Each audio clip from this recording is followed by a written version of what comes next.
Good morning, all students. I am Dr. Mohammad Ibrahim Khalil. I'm Assistant Professor, Department of Surgery, Dhaka Medical College Hospital. Our today topics of discussion is obstructive jaundice. First of all, as this is in the graduates level or MBBS final year students, all of you are in the MBBS final year students. So আমাদেরকে এটা একটু customise করে নিতে হবে। Obstructive জন্ডিসটা এত vast একটা জিনিস যে এটার উপরে দেখা যায় যে 10 দিন ক্লাস নিলেও শেষ হবে না, কিন্তু আমরা তো আর সেভাবে পড়তে পারবো না। আমাদেরকে পড়তে হবে যে আমাদের পরীক্ষার জন্য কতটুকু প্রয়োজন, রিটেনের জন্য কতটুকু, ভাইবার জন্য কতটুকু এবং ক্লিনিক্যাল কেস দেওয়ার জন্য কতটুকু প্রয়োজন, আমাদেরকে আসলে সেভাবে কাস্টমাইজ করে নিতে হবে জিনিসটা। তো সেটার জন্য আমরা যদি এটাকে সাজাই, তাহলে প্রথম চিন্তা করতে হবে যে কিছু বেসিক জিনিস অ্যাবাউট দ্য জন্ডিস, যেটা কিনা আলাদা করে তোমাদের পড়ানোর প্রয়োজন নাই আমি নিশ্চিত, তারপরেও জাস্ট খালি ওভারভিউর জন্য আমরা বলে রাখবো। এরপরে হচ্ছে টাইপস এন্ড ওভারভিউটা শেষ করার পরে আমরা আসবো যে different aetiologies and their presentations, that is clinical scenario গুলো। এটা যদি আমরা জানি তাহলে আমাদের কেস প্রেজেন্ট করতে সুবিধা হবে। আর এছাড়া টেকনিক্যাল অ্যাসপেক্টস যেগুলো আমরা আনবো সেগুলো হচ্ছে investigations, imaging, different treatment procedure and their special precautions. এগুলাই হচ্ছে এখানে আমাদেরকে আলাদা করে জানার বিষয়। যেমন ফর এক্সাম্পল টি টিউব, আমরা জানি যে টি টিউবের একটা টি টিউব কোলাঞ্জিওগ্রাম আমাদের এমবিবিএস পরীক্ষার অস্পিতেও থাকে। অনেক সময় এটা থেকে বিভিন্ন ছোট ছোট প্রশ্ন আকারে পরীক্ষার সময় ফাইনাল এমবিবিএস এর ভাইভাতেও আমরা ধরে থাকি। তো এই জন্য শুধুমাত্র জন্ডিস ক্লাসিফিকেশন কজ এইভাবে এইটুকু পড়ে আমাদের জন্য খুব একটা লাভ হবে না। তাহলে আমরা যদি আমাদের আজকের শিডিউল আলোচনাতে আসতে যাই, তাহলে আমরা শুরু করি যে জন্ডিস। হ্যাঁ, তো জন্ডিস কি বাই ডেফিনিশন এটা তোমরা সবাই জানো। জন্ডিস শব্দটা হচ্ছে একটা ফ্রেঞ্চ শব্দ থেকে এসেছে। জন্ডিস হচ্ছে yellow colouration of the skin, mucous membrane, eye, sclera, ঠিক আছে, all over the whole body. এবং এইটার কারণটা হচ্ছে raised level of serum bilirubin. Normal serum bilirubin আজকাল আমরা মিলিমোলে প্রকাশ করি, সো সেটা হচ্ছে 17 মিলিমোলটা হচ্ছে একটা normal range. But up to 40 এর উপরে যখন না যায় তখন কিন্তু এটাকে আমরা ক্লিনিক্যালি ডিটেক্টেবল জন্ডিস হিসাবে আমরা দেখতে পাই না। তো এই যে ইন বিটুইন যে লেভেলটা, সেই লেভেলটাকে আমরা বলি ল্যাটেন্ট জন্ডিস। তো জন্ডিসের যে লেভেল বা যাই তোমাদেরকে ইয়ে করা হলো, দেখানো হলো যেটা, সেটা হলো যে আমরা কোন লেভেলের বেশি গেলে পাই। কিন্তু আমরা যখন টাইপস আলাদা করে ফেলবো, আমরা সেটা আলাদা করে দেখাবো যে কোন লেভেলের জন্য কতটুকু জন্ডিস হয় বা না। তার আগে আমরা একটু জানি যে জন্ডিসের ডিফারেন্ট এটিওলজি গুলো কি, বা ডেফিনিশন এন্ড টাইপস অ্যাকচুয়ালি আমরা জানতে চাই। ডেফিনিশনস আসলে আলাদা করে বলার তোমাদের প্রয়োজন নাই, তোমরা ফোর্থ ইয়ারে পড়েছো। টাইপস যদি আমি বলি, তাহলে আমরা এটাকে তিনটা ভাগে ভাগ করি, এটাও তোমরা জানো। একটা হচ্ছে প্রি হেপাটিক, একটা হচ্ছে হেপাটিক, একটা হচ্ছে পোস্ট হেপাটিক। আমাদের আজকের আলোচনার বিষয় বা সার্জিক্যাল জন্ডিস বলতে যা বোঝায় তা হচ্ছে পোস্ট হেপাটিক জন্ডিস, যেটাকে আমরা বলি পোস্ট হেপাটিক। অর্থাৎ এই পোস্ট হেপাটিক জন্ডিসেরই এটার তিনটা নাম, একটা হচ্ছে পোস্ট হেপাটিক জন্ডিস, একটা অবস্ট্রাকটিভ জন্ডিস, এবং এটাকে সার্জিক্যাল জন্ডিসও বলা হয়। তাহলে আমরা যে নামেই বলি না কেন, যদি কেউ বলা হয় যে প্রেজেন্টেশনস বা কজেস অফ সার্জিক্যাল জন্ডিস, অথবা যদি বলা হয় causes of post hepatic jaundice, অথবা যদি বলা হয় কজেস অফ অবস্ট্রাকটিভ জন্ডিস, এই তিনটার মানে কিন্তু একই দাঁড়াবে। ঠিক আছে? আচ্ছা, এখন আমরা যদি দেখি যে আমাদের প্রি হেপাটিক জন্ডিস যেটার কথা আমরা বললাম, যে আমরা এটাতেই আসি। আমরা প্রি হেপাটিক জন্ডিস যেটার কথা বললাম, সেটার মূল কারণ হচ্ছে হিমোলাইসিস। তোমরা জানো যে হিমোলাইসিস যখন হয়, রেড সেল যখন ব্রেকডাউন হয়, তখন সেইখান থেকে যে পিগমেন্টটা আসে মেটাবলিজম হয়ে, দ্যাট ইজ বিলিরুবিন, সেটার কারণে আমাদের রক্তে জন্ডিস দেখা দিতে পারে। আবার এই বিলিরুবিন মেটাবলিজমের মেইন অর্গান হচ্ছে লিভার। তো লিভার যদি বিলিরুবিন মেটাবলিজম ঠিক মতন করতে না পারে, তাহলেও সিরাম লেভেল অফ বিলিরুবিন বেড়ে যাবে, সেটাও কিন্তু জন্ডিস আকারেই দেখা দিবে। এটা হচ্ছে hepatic, that is the disease lies in the hepatocellular pathology. Post hepatic means liver production করেছে, সবই ঠিক আছে, কিন্তু এটার যে সাইক্লিং পাথওয়ে, যে পাথওয়ে দিয়ে এটা যাচ্ছিল, জাস্ট 1 মিনিট, সরি হসপিটালের ফোন তো। আচ্ছা, তো পোস্ট হেপাটিক হচ্ছে ড্রেনেজ পাথওয়েতে যদি কোনো জায়গায় বাধা প্রাপ্ত হয়, সেটা যে কোনো কারণেই হোক, যদি এই বাইলের নর্মাল ফ্লোটা যা হওয়ার কথা তা যদি না হয়, তাহলেও কিন্তু সিরাম লেভেল অফ বিলিরুবিনটা বেড়ে যাবে এবং জন্ডিস দেখা দিবে। So jaundice is a syndrome, এটা একক ছত্র বা একক কিছু না, জন্ডিসটা হচ্ছে একটা সিনড্রোম। তো এটার তাহলে কজ গুলো কি হবে, আমরা যেটা আলোচনায় আনতে চাই, কজেস অফ অবস্ট্রাকটিভ জন্ডিস বা surgical jaundice, post hepatic jaundice, এটার কজের মধ্যে যদি আমরা যেতে চাই আজকে, তাহলে প্রথমেই যেটা আসবে দেখো, আমরা এভাবেও আলাদা করতে পারি, দেয়ার আর সাম বিনাইন কজ, দেয়ার আর সাম ম্যালিগন্যান্ট কজ, এভাবেও আমরা আলাদা করতে পারি। কিন্তু যখন রিটেন পরীক্ষার জন্য আমরা লিখি, তখন এভাবে ঠিক আছে যে আমরা সুন্দর করে হেডলাইন দিয়ে বিনাইন ম্যালিগন্যান্ট আলাদা করতে পারি। বাট যখন ভাইভাতে কখনো জিজ্ঞেস করা হয়, তখন কিন্তু বলা হয় যে common causes of obstructive jaundice, এই আকারেই বেশি বলা হয়। But even then both of the way is correct, তুমি যদি যেটাই নাও দুটেই কারেক্ট। সো আমরা কজ গুলো আগে দেখার চেষ্টা করি। তাহলে আমাদের এখানে মোস্ট কমন কজ হচ্ছে স্টোন ডিজিজ। স্টোন ডিজিজের জন্য আমরা গল ব্লাডারে স্টোন হলে বলি কলিলিথিয়াসিস, আর কলিডোকোলিথিয়াসিস আমরা কাকে বলছি, when there is stone in the common bile duct or bile duct, এটাকে আমরা বলতেছি কলিডোকোলিথিয়াসিস। এছাড়া তাহলে প্রথম 1 নম্বর কজ হচ্ছে কলিডোকোলিথিয়াসিস, অর্থাৎ stone in the common bile duct. Next হচ্ছে বিলিয়ারি স্ট্রিকচার, বাইল ডাক্টের কোনো জায়গায় যদি স্ট্রিকচার হয়, তাহলে তাও কিন্তু আমাদের ওই অবস্ট্রাকশন আকারেই প্রকাশ করবে, অবস্ট্রাকটিভ জন্ডিস আকারে। Carcinoma head of the pancreas due to the compression, periampullary carcinoma, cholangiocarcinoma means cancer arising from the bile duct epithelium, and compression by metastatic lymph node, অর্থাৎ সেটা মেটাস্টেটিক লিম্ফ নোড হতে পারে, লিম্ফোমার জন্যও হতে পারে, যে কোনো কারণে যদি লিম্ফেডেনোপ্যাথি থাকে, সেই লিম্ফেডেনোপ্যাথিও কিন্তু কম্প্রেশন করে বাইল ডাক্টকে অবস্ট্রাকশন করতে পারে। এছাড়া pancreatitis, in case of chronic pancreatitis there occurs fibrosis, এই ফাইব্রোসিসের জন্য অনেক সময় ডিস্টাল পার্টটা কি হয়, ন্যারো হয়ে যায়। So these are the causes. এছাড়াও কিছু রেয়ার কজ আছে যেগুলো আমি এখানে দেখাইনি, কারণ আমি চেয়েছিলাম যে তোমাদের জন্য যত সংক্ষেপ বা কনসাইজ করে দেওয়া যায়, সেটা তোমাদের জন্য হয়তো একটু ফ্রুটফুল হবে। So how do you proceed, আমরা এই ধরনের একটা রোগী যদি পাই যে অবস্ট্রাকটিভ জন্ডিস, এখন পেশেন্ট এসে তো আর আমাকে বলবে না যে ম্যাডাম বা স্যার আমার অবস্ট্রাকটিভ জন্ডিস হয়েছে, আমাদেরকে বের করতে হবে। Most of the time common causes of jaundice is hepatitis, সেটা ভাইরাল হেপাটাইটিস হোক, ড্রাগ ইনডিউসড হোক, যেটাই হোক, most of the common causes আর medical cause. So medical cause নিয়ে যখন আসবে, রোগী তো আর জানে না যে আমার এটা কি মেডিকেল কজ নাকি আমার এটা সার্জিক্যাল কজ। সো পেশেন্ট কিন্তু যে কারো কাছে চলে আসতে পারে। সো আমাকে বের করতে হবে this is hepatic, pre hepatic or post hepatic. যখন এটা পোস্ট হেপাটিক বা অবস্ট্রাকটিভ জন্ডিস হবে, then it is the concern of the surgeon. So এটা নিতে গেলে আমাকে এই বিষয়গুলোর দিকে নজর দিতে হবে। পেশেন্টের এজ, এজ কেন বলেছি, এজ এজন্য বলেছি যে there are certain etiologies, you have seen in my list, there are certain etiologies which are benign and malignant both. So in the age group, the malignancy is commoner in the elderly group after 60. Sex, female patients are more vulnerable to develop the stone disease. Abdominal pain নিয়ে আসতো, এটা আমাদের একটা concern. Abdominal pain নিয়ে যখন patient আসবে, সিমটমটা প্রেজেন্টই করবে সে abdominal pain নিয়ে, তাহলে পেইনের একটা ডিটেলস হিস্ট্রি আমাকে নিতে হবে যে এই পেইনটা কিরকম। ইউজুয়ালি বিলিয়ারি কলিক বলতে আমরা যেটাকে বোঝাই, বা আমরা অনেক সময় এইভাবেও প্রশ্ন করি, what are the presentation of bile duct stone, যে একটা বাইল ডাক্ট স্টোন কিভাবে প্রেজেন্ট করতে পারে। This patient May present with repeated bouts of upper abdominal pain with intermittent jaundice, history of cholangitis, history of Charcot's triad.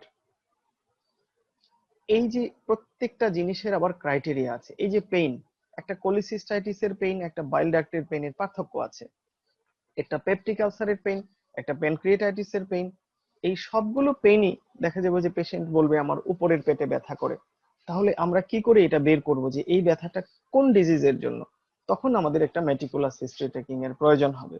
So details about the abdominal pain, jaundice. Jaundice বলতে এখানে জন্ডিসের যে details সবগুলো পয়েন্টই আমাদের যোগ করতে হবে উইথ স্পেশাল এমফেসিস। যেগুলোর জন্য দিতে হবে সেটা হচ্ছে ডিউরেশন, এটার নেচার, এটা কি বাড়ছে, কমছে, মাঝে মাঝে কমে যায়, মাঝে মাঝে বেড়ে যায়, নাকি একই রকম আছে। আচ্ছা, এছাড়া অ্যাসোসিয়েটেড কিছু সিমটম, যেমন পেশেন্টের আমাদের দেখতে হবে nausea, vomiting, appetite, dyspepsia. This are all common to all forms of jaundice, but itching, this is specific for obstructive jaundice due to deposition of the bile salts. Fever, fever, low grade fever is common in hepatitis, in viral hepatitis, but high grade fever, chill, rigor, cholangitis, these are features of cholangitis. So যদি কোনো patient বলে যে আমার কাঁপুনি দিয়ে জ্বর আসে, তাহলে বুঝতে হবে যে এটা হচ্ছে কোলাঞ্জাইটিস এর একটা feature. Weight loss is a feature of underlying malignancy. পেশেন্টের বাওয়েল হ্যাবিটও আমাদের দেখতে হবে, ইউরিনও দেখতে হবে। সব পেশেন্টই কিন্তু বলবে ইউরিন কালার হাই হয়েছে, তারপরেও এই ইউরিনের এক্সামিনেশনে আমাদের কিছু স্পেশাল জিনিস বের হয়ে আসবে। বাউল কেন বলেছি? স্টুল কালার ম্যাটার্স। তাহলে আমরা যদি অবস্ট্রাকটিভ জন্ডিস রিলেটেড কথা বলি বা চিন্তা করি, তাহলে এই রোগীগুলো কি বলবে যে একটা নির্দিষ্ট ডিউরেশনের জন্য তার জন্ডিস, এই জন্ডিসটা দু রকমই হতে পারে, তিন রকমই হতে পারে। হয় এটা প্রগ্রেসিভলি বেড়েই যাচ্ছে, অথবা মাঝে মাঝে বাড়ে, 2-3 সপ্তাহ বাড়ার পরে আবার একটু কমে যায়, 1 সপ্তাহ 2 সপ্তাহ হয়তো একটু কম থাকে, আবার একটু বেড়ে যায়, আবার কমে যায়, ফ্ল্যাকচুয়েটিং জন্ডিস যেটাকে আমরা বলি। অথবা জিনিসটা হলো তার হয়তো 15 দিন বা 1 মাস জন্ডিস ছিল, তারপরে সে সম্পূর্ণ ভালো হয়ে গেছে, মাঝখানে 6 মাস বা 3 মাস তার কোনো জন্ডিস নাই, কোনো খবর নাই, আবার তার ব্যথা, আবার জ্বর, আবার জন্ডিস, যেটাকে আমরা ইন্টারমিটেন্ট জন্ডিস বলছি। অথবা জন্ডিস বেড়েই চলেছে, যেটাকে আমরা প্রগ্রেসিভ জন্ডিস বলছি। সো এই জন্ডিস যেটাই হোক, এটা আমাদেরকে ইভ্যালুয়েশন করতে হবে যে এটা কি ধরনের জন্ডিস।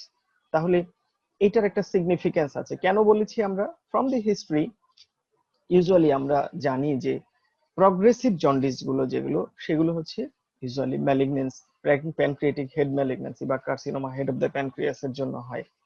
আর ইন্টারমিটেন্ট জন্ডিসটা হচ্ছে স্টোন ডিজিজের জন্য হয়। আর ফ্ল্যাকচুয়েটিং জন্ডিসটা আমরা বলি পেরি এম্পোলারি কার্সিনোমাতে হয়। সো এটা থেকে আমরা একটা ধারণা করতে পারি। এছাড়া পেশেন্টের হিস্ট্রি নিতে হবে, তার স্টুল কালার কি, ইউরিন কালার কি, তার গায়ে ইচিং আছে কিনা, এই সবগুলো হিস্ট্রি নিয়ে, হেমাটেমেসিস, মেলেনা, স্পেশালি মেলেনা, এই জিনিসগুলো হিস্ট্রি নিয়ে আমাদেরকে ইভ্যালুয়েট করতে হবে যে পেশেন্টের আন্ডারলাইং কজ কি। পাস্ট হিস্ট্রি কেন নিতে হবে? বিকজ পাস্ট হিস্ট্রিতে কিছু জিনিস ইম্পর্টেন্ট আছে। যেমন কোনো পেশেন্টের যদি দেখা যায় যে তার পাস্ট হিস্ট্রি অফ কলিসিস্টেকটমি আছে বা পাস্ট হিস্ট্রি অফ যে কোনো অপারেশন আছে, তাহলে কিন্তু আমরা বিলিয়ারি স্ট্রিকচার এবং রিটেন স্টোন বা ওই গল স্টোন ডিজিজের দিকে যেতে পারি। কেমন করে? আমরা দেখিয়েছিলাম কজেস অফ অবস্ট্রাকটিভ জন্ডিসের মধ্যে বাইল ডাক্ট স্ট্রিকচার। এই স্ট্রিকচার কিন্তু এমনি এমনি হয় না, এই স্ট্রিকচারেরও আবার কতগুলো কজ থাকে। অ্যামং দিস কমন কজ হচ্ছে ট্রমা, পারোপারেটিভ ট্রমা যদি থাকে বাইল ডাক্টের মধ্যে, তাহলে এই ট্রমার কারণে কিন্তু আমাদের এই হবে, বাইল ডাক্টের স্ট্রিকচার হবে। ঠিক আছে? আচ্ছা, এছাড়া যদি গলস্টোন তার আগে অপারেশন হয়ে থাকে, স্টোন ডিজিজের অপারেশন হয়ে থাকে, তাহলে সেই ক্ষেত্রে আমরা ধরে নিতে পারি যে তার ডাক্টেও স্টোন ডেভেলপ করে থাকতে পারে, অথবা ওই গলস্টোন মাইগ্রেট করে তার ডাক্টে স্লিপ করে চলে যেতে পারে। পার্সোনাল হিস্ট্রিতে ইজ ভেরি ইম্পর্টেন্ট, বিকজ এখানে একটা ম্যাটার হচ্ছে পেশেন্টের অ্যালকোহলিজম, পেশেন্টের অন্যান্য আনুষঙ্গিক যে পার্সোনাল জিনিসগুলো, এগুলোর সাথে আমাদের এই স্টোন ফরমেশন রিলেটেড আছে। Specially smoking, alcohol, food habit, এই জিনিসগুলো আমাদেরকে বের করে নিয়ে আসতে হবে। সো এক্সামিনেশন করলে এই ধরনের রোগী থেকে আমরা কি পাবো? আমরা যদি দেখি, তাহলে জেনারেল এক্সামিনেশন করলে আমরা যে 4টা পয়েন্টের উপর বিশেষত জোর দেব, সেটা হচ্ছে অ্যানিমিয়া, জন্ডিস এবং ডিহাইড্রেশন, স্ক্র্যাচ মার্ক, এই জিনিসগুলো। আর তোমরা জানো নিশ্চয়ই যে যখন আমরা পালস দেখি, তো অবস্ট্রাকটিভ জন্ডিসের পেশেন্টের পালস কেমন থাকে? পালস সাধারণত ব্র্যাডিকার্ডিয়া থাকে, পালস কম থাকে। এছাড়া ডিপেন্ডস অন কমপ্লিকেশন, পেশেন্টের জ্বর থাকতে পারে, অবস্ট্রাকটিভ জন্ডিস পেশেন্টের ফিভারও থাকতে পারে। অ্যাবডোমেন এক্সামিনেশন যখন আমরা করব তখন আমাদেরকে ডিটেলস এক্সামিনেশনে যেতে হবে, একদম ডিটেলস এক্সামিনেশনে যেতে হবে। ডিটেলস বলতে ইন্সপেকশন, পালপেশন, সেই 4টা স্টেপ ধরে ধরে আমাকে যেতে হবে। কমনলি ফাউন্ড প্রবলেমস বা positive findings in the abdominal examination হলো, এখানে পেশেন্টের যদি অ্যাসাইটিস না থাকে তাহলে অ্যাবডোমিনাল ডিস্টেনশন হওয়ার কোনো কারণ নেই। যদি পেশেন্টের অ্যাসাইটিস থাকে তাহলে অ্যাবডোমিনাল ডিস্টেনশন থাকবে। আদারওয়াইজ অন্যান্য ফাইন্ডিংস এর মধ্যে পজিটিভ ফাইন্ডিংস হচ্ছে এখানে টেন্ডারনেস, আপার অ্যাবডোমিনাল টেন্ডারনেস থাকতে পারে, it is inflammatory, but more common is the palpable gall bladder, যেটাকে আমরা পজিটিভ ফর সাইন ফর ম্যালিগন্যান্সিতে নেই। এই একটা ল আছে, যে লটাকে আমরা বলি কর্বোশিয়ারস ল। তোমরা কি কেউ বলতে পারবে কর্বোশিয়ারস লটা কি? একজন, যে কোনো একজন? স্যার আমাদের তো লাইভে হচ্ছে। আচ্ছা ঠিক আছে, হ্যাঁ শিওর। আচ্ছা, তো এখানে আমরা কর্বোশিয়ারস লটা এই জন্যই বলি যে কর্বোশিয়ারস লটা হচ্ছে ইনভার্টেড কমার ভিতরে যে কোনো ল যখন বলা হয় তখন কিন্তু তোমরা চেষ্টা করবে অ্যাকুরেটলি যেভাবে আছে ওইভাবেই প্রেজেন্ট করতে। আমি বলে দিচ্ছি, এটা বইতেও আছে, আমাদের টেক্সট বইতে আছে। In obstruction of the common bile duct due to a stone, the gallbladder is seldomly palpable, the organ is usually already shriveled। মানে হচ্ছে যখন স্টোন ডিজিজ অর্থাৎ কোলিডোকোলিথিয়াসিসের জন্য যখন আমরা এই অবস্ট্রাকটিভ জন্ডিসটা পাই তখন কিন্তু ওই পেশেন্টের গল ব্লাডার পালপেবল হবে না। কেন হবে না? এটার ফ্যালাসি আছে, সেটা আলাদা জিনিস, বাট কমন রুলটা হচ্ছে পালপেবল হবে না। বিকজ ইউনো ক্রনিক কোলিসিস্টাইটিস, যখন স্টোন ডিজিজ থাকে তখন হয় ক্রনিক কোলিসিস্টাইটিস, অ্যাকিউট এক্সারবেশন হয়, হয়ে ক্রনিক কোলিসিস্টাইটিস হয়ে যায়। Chronic inflammation usually subsides by fibrosis.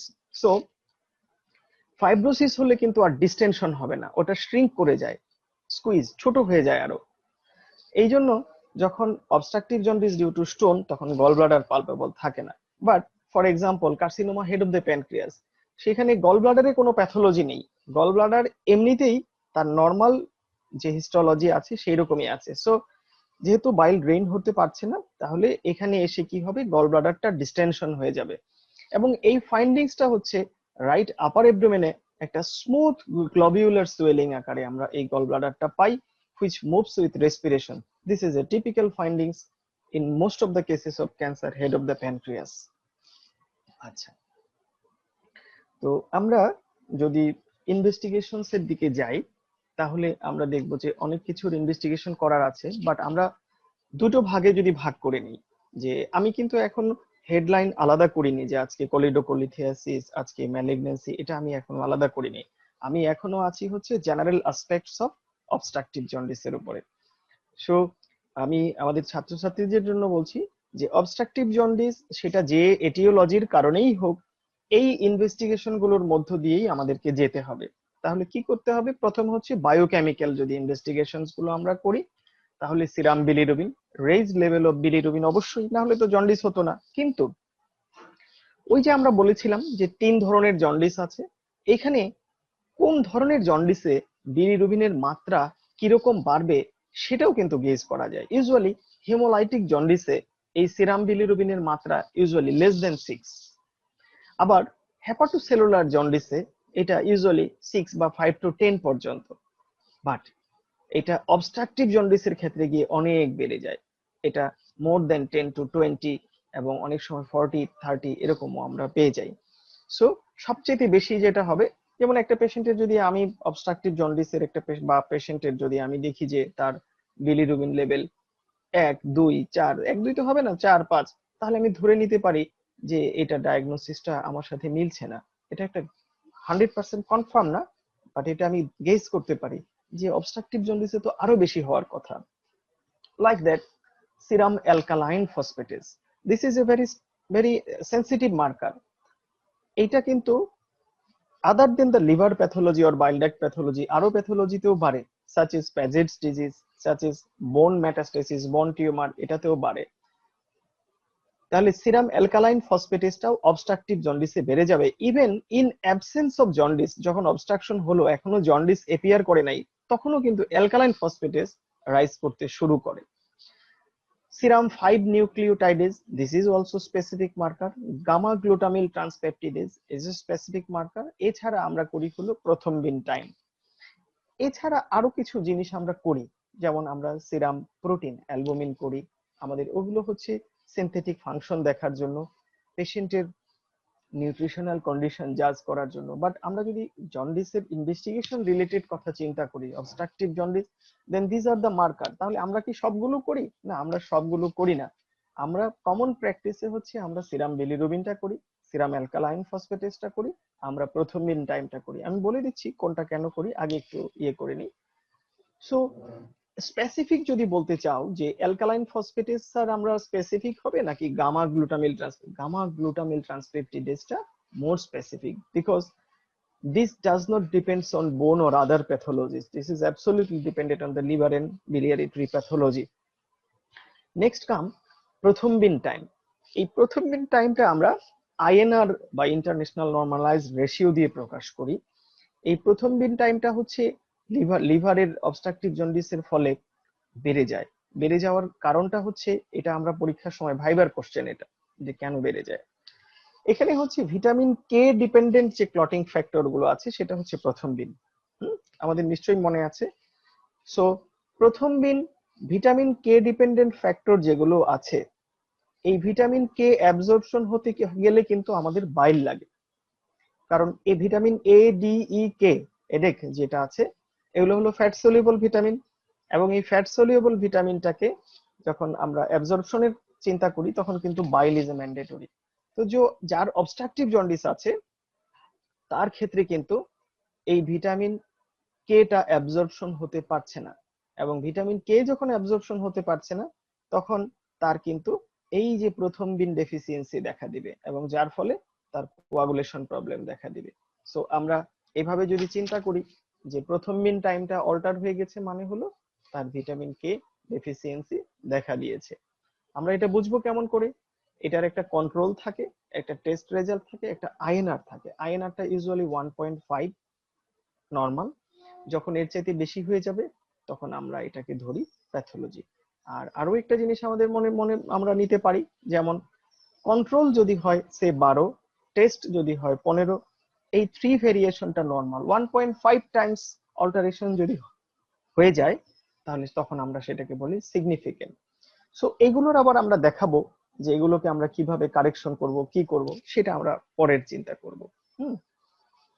So এই বায়োকেমিক্যাল মার্কার গুলো ছাড়া আমরা আর যেটা করব ডায়াগনোসিসের জন্য সেটা হচ্ছে imaging. The first imaging techniques, the gold standard imaging, first line imaging for the biliary tree is hepatobiliary system is ultrasonogram, because it is readily available, it is cheap and non-invasive.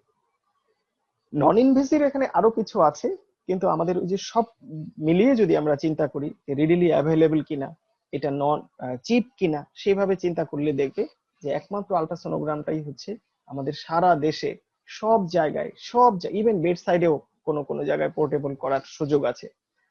CT scan, MRCP, ERCP, এই investigation গুলো কিন্তু অত্যন্ত expensive, এবং কোনো কোনো পেশেন্টরা এটা afford করতে পারে না। এটা আমাদের দেশের প্রেক্ষাপটে মানতেই হবে, যেহেতু আমাদের দেশে এগুলো সবগুলো সরকারি ভাবে আমরা করতে পারি না। আচ্ছা, সো আল্ট্রাসোনোগ্রাফি হচ্ছে ফার্স্ট লাইন ইনভেস্টিগেশন। আল্ট্রাসোনোগ্রাম আমাকে কি বলে দিতে পারে? ও আমাকে লিভার সম্পর্কে কমেন্ট করতে পারে যে হেপাটোমেগালি আছে কিনা, লিভারের ভিতরে ইন্ট্রাহেপাটিক বিলিয়ারি ট্রি যেগুলো আছে সেগুলো ডাইলেটেড কিনা, স্টোন আছে কিনা, টিউমার আছে কিনা, এগুলো বলে দিতে পারে। সিটি এছাড়া লিভারের বাইরে বাইল ডাক্টের ডায়ামিটার কত, বাইল ডাক্টে স্টোন আছে কিনা এটা বলতে পারে। গল ব্লাডারের ক্ষেত্রে গল ব্লাডারের সাইজ বলে দিতে পারে, অর্থাৎ গল ব্লাডার ডিস্টেন্ডেড বা কতটুকু কি।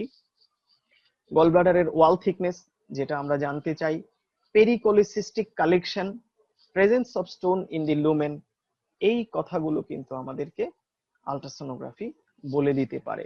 So bile duct, gall bladder, liver এছাড়াও আল্ট্রাসোনোগ্রাফি আমাদেরকে can give information about the pancreas. Next CT scan. তো এখানে একটু জিনিস আমার বলে রাখা ভালো, যে তাহলে এত কিছু যদি আল্ট্রাসোনোগ্রাম পারে তাহলে আমরা সিটি স্ক্যান কেন করব? আর কখনই বা করব, এটা একটু টেকনিক্যাল আমি বলবো সবাইকে মনে রাখার জন্য। সেটা হচ্ছে আল্ট্রাসাউন্ড তো আমাদের অবশ্যই ফার্স্ট লাইন ইনভেস্টিগেশন, এটা আমরা করবই। কিন্তু যদি আমরা কোনো টিউমার রিলেটেড প্যাথোলজি চিন্তা করি বা পেয়ে যাই আল্ট্রাসোনোগ্রাফিতে, তাহলে to see the details about the tumour we have to do a contrast enhanced CT scan. The CT scan is more specific than ultrasonogram for the neoplastic diseases. Next come to the MRCP. MRCP তে কি হচ্ছে সেটা তোমরা নিশ্চয়ই জানো। MRCP মানে হচ্ছে magnetic resonance কোলাঞ্জিওপ্যানক্রিয়েটোগ্রাফি। Mainly আমরা দুই ধরনের বিলিয়ারি ট্রিকে আলাদা ডিজিজকে আলাদা করে ফেলতে চাই, একটা হচ্ছে স্টোন ডিজিজ, একটা হচ্ছে নিউপ্লাস্টিক disease. If it is a stone disease, please go for MRCP. If it is a neoplastic disease, then go for CT scan. Next, ERCP. Nowadays, with the availability and invent of MRCP, the diagnostic rule of ERCP has been replaced by MRCP. অর্থাৎ আমরা যদি বোঝাতে চাই, আজকাল কোনো diagnostic কারণে সচরাচর আমরা ইআরসিপিটা করি না। তাহলে ইআরসিপিটা আমরা কখন করি? মেইনলি হচ্ছে থেরাপিউটিক রোল যেখানে আছে সেইখানে আমরা ইআরসিপির ব্যবহারটা এখন করি। So these are the imaging modalities. ইআরসিপির সুবিধা অসুবিধা তোমাদেরকে পড়তে হবে, advantage disadvantage, what are the complications of ERCP, এটাও তোমাদেরকে পড়তে হবে। এমআরসিপি আমরা কখন করব, কি কি ইনফরমেশন এমআরসিপি থেকে পাবো, এই জিনিসগুলো তোমাদেরকে লাগবে। তো আজকাল আল্ট্রাসোনোগ্রাম এত অ্যাভেলেবেল যে পরীক্ষার সময় যখন রোগীরা আমাদের কাছে ওয়েবসাইটে আসে তখন আল্ট্রাসোনোগ্রাম নিয়েই আসে। পরীক্ষার সময় আমরা কি করি, একটা ট্রেসিং ছাত্রদের দিয়ে বলি যে তোমরা দেখাও তো এখানে স্টোন কোনটা। সো এটা বুঝতে পারাটাও তোমাদের এই লেভেলের আন্ডারগ্রাজুয়েট লেভেলের জন্য আমি মনে করি যে একটা টাস্ক। দেখো এখানে আমার স্ক্রিনে ডান দিকের যে ছবিটা দেখতে পাচ্ছ, গল ব্লাডারের ভিতরে অসংখ্য 1 2 3 4টা পাথর দেখা যাচ্ছে এবং প্রত্যেকটা পাথরের বরাবর পেছনের দিকটায় যে কালো দেখা যাচ্ছে, আমি কার্সারটা যেখানে রেখেছি এটা দেখো, এই যে কালো দেখা যাচ্ছে, এগুলাকে বলে অ্যাকুয়াস্টিক শ্যাডো। অর্থাৎ আল্ট্রাসোনোগ্রামটা তো একটা ইকো প্রডিউস করে, এই স্টোনের জন্য ইকোটা ফিরে এসেছে এবং পিছনের দিকে যায়নি বলেই এখানে কিন্তু কালো। এবং এই রিপোর্টগুলো এভাবেই লেখা থাকে, echogenic structure casting distal acoustic shadow. So এটা আমি তোমাদেরকে জাস্ট দেখানোর জন্য রেখেছি, মনে রাখতে হবে এটা। নেক্সট যে স্লাইডটা আছে দেখো, এইটা একটা CT scan, contrast enhance CT scan. এখানে দেখো আমি রেড মার্ক করে যেটা দেখিয়েছি গোল, এটা হচ্ছে গল ব্লাডার, এবং আরেকটা যেটা দেখিয়েছি এটা হচ্ছে mass in the head of the pancreas. এইভাবে আল্ট্রাসোনোগ্রাফিতে দেখা যাবে না। দ্যাটস ওয়াই আমি বলেছি যে যখনই আমরা ম্যালিগন্যান্ট বা নিউপ্লাস্টিক ডিজিজের কথা চিন্তা করব তখন আমরা যাব হচ্ছে contrast enhance CT scan. It will give us the information regarding local staging, local invasion কতটুকু অ্যাডভান্স হয়েছে সেটা সম্পর্কেও আমরা জানতে পারবো। সো এখন যদি আমরা এভাবে চিন্তা করি যে তাহলে এই যে জন্ডিস, অবস্ট্রাকটিভ জন্ডিস যেটাকে আমরা নিয়ে আসলাম, এটাকে যদি আমরা এখন সাম আপ করতে চাই তাহলে কি রকম? আমাদের অবস্ট্রাকটিভ জন্ডিসের আরেকটা নাম হচ্ছে পোস্ট হেপাটিক জন্ডিস, আরেকটা নাম হচ্ছে surgical jaundice. So common causes of obstructive jaundice আমরা বলে দিয়েছি, এবং এটার প্রেজেন্টেশন গুলো যদি আমরা চিন্তা করি, অবস্ট্রাকটিভ জন্ডিস বা বিলিয়ারি, আজকে যদি স্টোনের কথাই চিন্তা করি তাহলে স্টোন ডিজিজ কিভাবে প্রেজেন্ট করতে পারে? Repeated bouts of upper abdominal pain নিয়ে আসতে পারে, সাথে ইন্টারমিটেন্ট জন্ডিস থাকবে, ফিভার অর্থাৎ fever pain jaundice cholangitis Charcot's triad নিয়ে প্রেজেন্ট করতে পারে। 10 to 15% of the bile duct stone can remain asymptomatic. এই পেশেন্টগুলো অ্যাসিম্পটোমেটিক থাকতে পারে।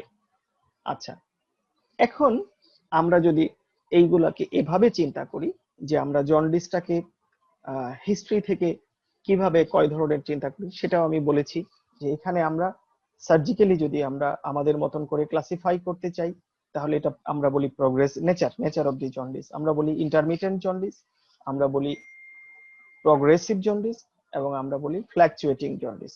অলরেডি আমি তোমাদের বলে দিয়েছি যে এখানে কোনটাতে আমরা কি মনে করি এবং কি এটিওলজি আমরা চিন্তা করি। ইনভেস্টিগেশন কি হবে সেই জিনিসগুলো আমরা অলরেডি দেখিয়ে দিয়েছি। এখন আমাদেরকে আসতে হবে হচ্ছে একটা একটা করে ডিজিজ ওরিয়েন্টেড যদি আমরা চিন্তা করি। So first of all the common thing is stone disease. Bile duct stone আজকে আমার মনে হয় এটা আমি শেষ করতে পারবো না, তবে আমি এই অন্তত স্টোনটা আজকে বলে দিই। তো বাইল ডাক্টে যে স্টোন হয় এটা দুই ধরনের স্টোন হতে পারে। It can be primary biliary calculi or it may be secondary, that is migration from the gall bladder. Primary calculi of the bile duct is less. The most common is the secondary biliary stone. এবং এখানেও এটিওলজিটা হচ্ছে primary stone. যখন আমরা চিন্তা করি primary স্টোনের most common aetiology 80% কেসেসে হচ্ছে infections, as in other cases. ইনফেকশনের মধ্যে বাইল ডাক্টের মধ্যে যেটা আমরা আসে সেটা তোমরা জানো কি আসবে। এসকারিস আসতে পারে, ক্লোনোরকিস সাইনে লিভার ফ্লুক্স আসতে পারে। এই ইনফেকশন গুলো সালমোনেলা ইনফেকশন হতে পারে, ইকোলাই ইনফেকশন হতে পারে। এই ইনফেকশন গুলোর কারণে এখানে স্টোন ফরমেশন হতে পারে। এবং বাইল ডাক্টে যে স্টোন ফরমেশন হয় সেটা হলো most commonly brown pigment stone, যে স্টোনটা আমাদের এখানে নিয়ে আসে। এছাড়া পোস্ট কোলিসিস্টেকটমিও কিন্তু বাইল ডাক্টে স্টোন হতে পারে। ঠিক আছে, এটা আবার দুই রকম আমরা বলি, একটাকে বলি আমরা রিটেইন স্টোন, একটাকে বলি আমরা রিকারেন্ট স্টোন বা পোস্ট অপারেটিভ যদি হয়। সেটার একটা বার আছে, সেটা হচ্ছে if it is within 2 years of the operation তাহলে আমরা বলি এটাকে রিটেইন স্টোন, আর if it is after 2 years of the operation তাহলে আমরা সেটাকে বলি রিকারেন্ট স্টোন। এই স্টোন বিলিয়ারি ট্রিতে দুই দিকেই হতে পারে। ইন্ট্রাহেপাটিক বিলিয়ারি ট্রিতেও হতে পারে, যেটাকে আমরা বলি হেপাটিকোলিথিয়াসিস। আর যখন এটা বাইল ডাক্ট আউটসাইড দ্য লিভার, অর্থাৎ কমন হেপাটিক ডাক্ট এবং কমন বাইল ডাক্ট এখানে যখন হবে তখন সেটাকে আমরা বলি ফলিডোকোলিথিয়াসিস, রাইট। এবং ইন্ট্রাহেপাটিক বিলিয়ারি স্টোনের আবার একটু একটা অ্যাবনর্মাল ক্যারেক্টার হচ্ছে যে এটা লেফট ডাক্টেই বেশি হয়, রাইট ডাক্টে কম হয়।